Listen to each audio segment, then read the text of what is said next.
hari ini seperti apa Bang? Dan tadi kan sudah bicara kan apa seperti apa sih? Ya, apa? Hari ini karena kemarin itu adalah sidangnya terkait masalah dari ekor. Hari ini kita sudah menjalani sidang offline. Nah, di mana offline untuk hari ini kita sudah menyerahkan alat bukti dari kita beserta juga daripada replik dan duplik dari masing-masing pihak sudah kita terima, dan hari ini kita sudah bersyukur karena sudah sampai sejauh pembuktian. Nah, dalam hal ini juga kita akan terus memberikan daripada apa yang terkait di mana posisi masalahnya sehingga kami melakukan gugatan perbuatan melawan hukum. Bang, tadi yang dinyatakan dari pihak sana bahwa menyatakan penyerahan bukti yang diberikan tadi dari pihak Bang dari kopi ke kopi aja Bang, artinya tidak ada yang aslinya gitu. Nah, ini emang mempengaruhi juga supaya. Nah, kalau masalah kopi dari kopi itu tidak suatu yang masalah. Yang penting ada kesinambungan antara materi gugatan yang kita masukkan dengan alat bukti yang kita sodorkan. Sekarang logikanya, bagaimana kita bawa asli daripada asli untuk dikopi jadi alat bukti? Ini tersangkut masalah bagaimana pada saat mereka melakukan pers kompres. Otomatis yang kita ambil, yang kita sadur, yang kita dapat adalah alat bukti yang ataupun link-link yang kita dapat dari rekan-rekan media semua. Nah, ini yang kadang-kadang saya juga nggak ngerti daripada pihak kuasa hukum tergugat satu ataupun tergugat dua yang tidak mengerti esensi terkait masalah acara perdata. Sampai masalah bukti kopi saja mereka bisa bisa mereka kritisi. Jangan-jangan mereka takut sehingga membuat statement-statement yang memancing opini masyarakat, di mana nanti masyarakat menganggap kok bisa sih bukti kopi dari kopi, padahal itu bukan suatu esensi yang mutlak. Yang intinya adalah perbuatan yang kita dalilkan di dalam gugatan kita itu betul-betul ada unsur terpenuhi atau tidak, itu esensinya. Karena ini bukan terkait masalah tindak pidana, tetapi kekuatan bukti surat, bukti keperdataan, yaitu bukti surat. Ada enggak bukti suratnya bersesuaian dengan gugatan kita? Itu esensinya. Bang, terkait adanya gugatan rekonvensi Bang, gugatan balik totalnya 60M. Gimana menanggapinya? Oke, terkait gugatan rekonvensi, yaitu adalah aturan. Jadi karena kita sudah masukkan gugatan, otomatis pihak tergugat satu atau tergugat dua punya hak jawab terkait jawaban mereka apa masalah dari gugatan kita, ya otomatis mereka akan minta yang namanya rekompensi.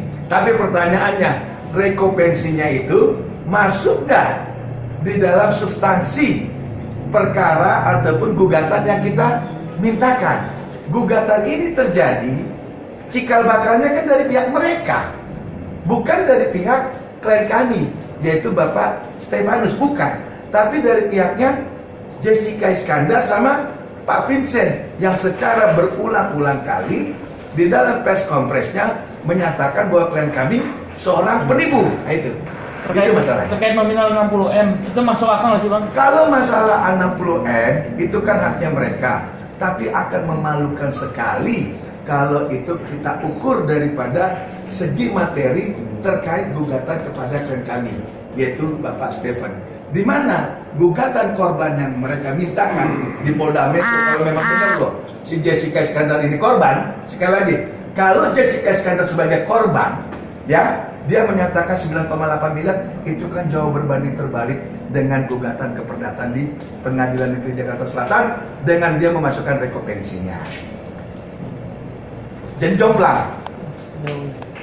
Materai pihak mereka juga masih menyangkal adanya pencemaran nama baik. Nanti kan videonya bakal diputarkan di persidangan. Betul. Nah, kita harapkan ini hakim nanti melihat secara utuh link yang mereka siarkan, yang mereka lepas di media tanpa adanya istilahnya apa ya, izin dari instansi terkait. Karena mereka sudah lapor ke Polda Metro, Harusnya tunggu dulu Polda Metro Jaya. Polda Metro Jaya aja menyebutkan klien kami dengan nama inisial. Ingat ya, inisial. Waktu itu kalau nggak salah Bapak Julfan ya. Ya, Bapak Julfan Kadif Humas ya, Kadif Humasnya ya. Dan mereka pun belum ada rilis sampai detik ini. Belum. Dan selalu menggunakan kalau dari pihak kepolisian diduga. Ini tidak dia langsung penipu, memposting, udah kabur, udah ini, aduh. Dan kita sayang, nanti kita lihat aja. Mudah-mudahan hakimnya itu hakim yang memang mau melihat sisi keadilan daripada klien kami. Yang belum ada satu putusan inkra terkait klien kami bahwa seorang penipu. Ada seorang yang bernama Jessica Iskandar dengan Vincent vulgar pada saat press conference itu. Nah, kalau memang pengacara bilang tidak ada itu masalah pencemaran nama baik, dia kan bukan yang nilai, dia kan hanya pengacara.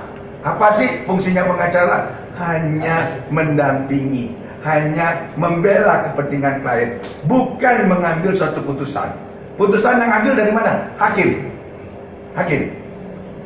Bang Togar, saat Jedar dan Vincent bilang Pak Stephen penipu, respon Pak Stephen ngobrol ke Bang Togar seperti apa sih? Ada langkah hukum selain itu? Marah, makanya karena Pak Stephen itu di luar negeri, langkah yang paling gampang harusnya yaitu laporan ke polisi, pencemaran nama baik. Cuman kita ngerti kalau pidana terkait masalah pencemaran nama baik Undang-Undang ITE itu harus pihak korban sendiri, yaitu Bapak Vincent. Karena beliau di luar negeri, cukup melalui kuasa hukum, melalui gugatan keperdataan. Sebenarnya kalau ini pidana sudah dari kemarin, orang itu naik tersangka. Naik tersangka. Saya ini praktis hukum. Cuman karena Pak Vincent di luar negeri tidak datang, Pak Stephen di luar negeri tidak datang, nggak bisa kan? Harus prinsipal yang melaporkan. Makanya kita masukkan gugatan ke Pengadilan Negeri Jakarta Selatan.